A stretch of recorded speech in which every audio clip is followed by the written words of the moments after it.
Kuala Lumpur, 1945, at the end of the Second World War. Defeated Japanese troops are still at liberty on the streets.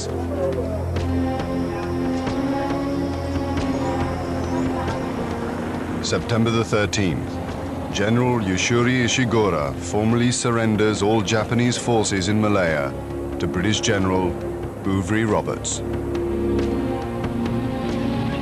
The British Empire in the Far East is restored.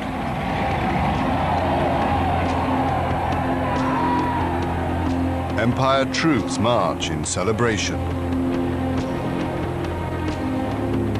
Among them, men of the Malayan People's Anti-Japanese Army, who have fought as part of the empire.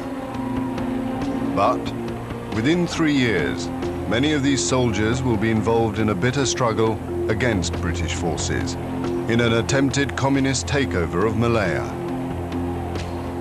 The British Empire will become embroiled in the Cold War.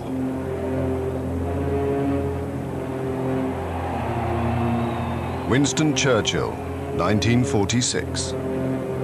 In a great number of countries, far from the Russian frontiers, the Communist parties constitute a growing challenge to Christian civilization.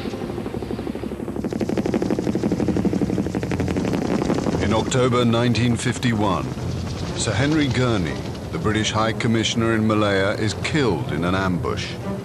British forces engage a guerrilla army over 8,000 strong. They don't deserve any mercy.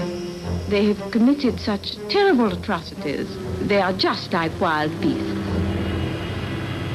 A radio interview with Joan Lucy, the wife of a plantation owner at the height of the Malayan emergency.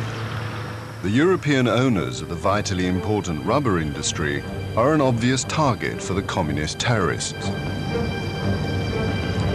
I was quite envious of my husband when he shot one the other day. I could in some way repay the death of my friends by getting one or two in return. As the authorities round up more and more suspected communist sympathizers, the rebels retreat deeper and deeper into the Malayan jungle.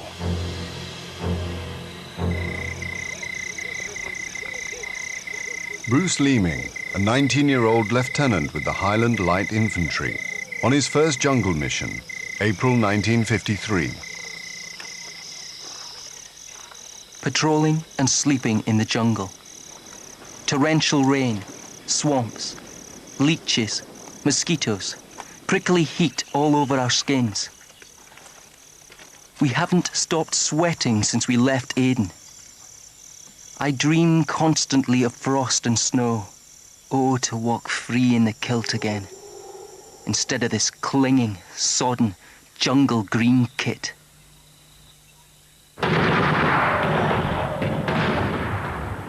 British military operations are under the command of the High Commissioner, General Sir Gerald Templar. I'm doing my level best to get a move on with the helicopters. We can now get our men, including the SAS, into primary jungle without any landing zone at all. I am determined to cut off the dragon's head, which lives deep in the jungle, not just stick pins into his behind. The British pioneer the use of helicopters in jungle warfare.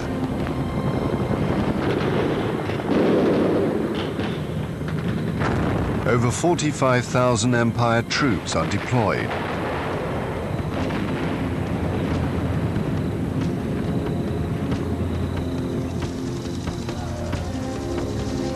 Templar's strategy is to isolate the rebels from the local population.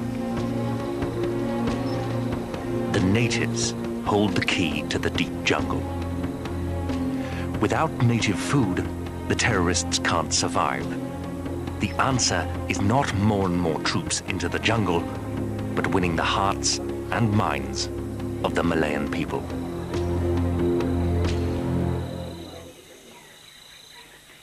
Determined not to let Malaya fall into communist hands, the British conduct a costly anti-insurgency campaign, which lasts 9 years. By 1957, the communist revolt is effectively at an end. Over 6,500 communist rebels are dead. Government dead number almost 2,500, including more than 500 British troops.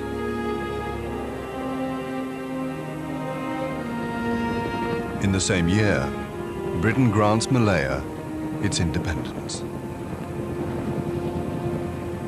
The leader of Malaya's Democratic Alliance and its first Prime Minister, Tunku Abdul Rahman. Whether we look to the east or to the west, we will always be friends with Great Britain. In just 12 years, following victory in the Second World War, Britain's empire in the Far East has all but gone.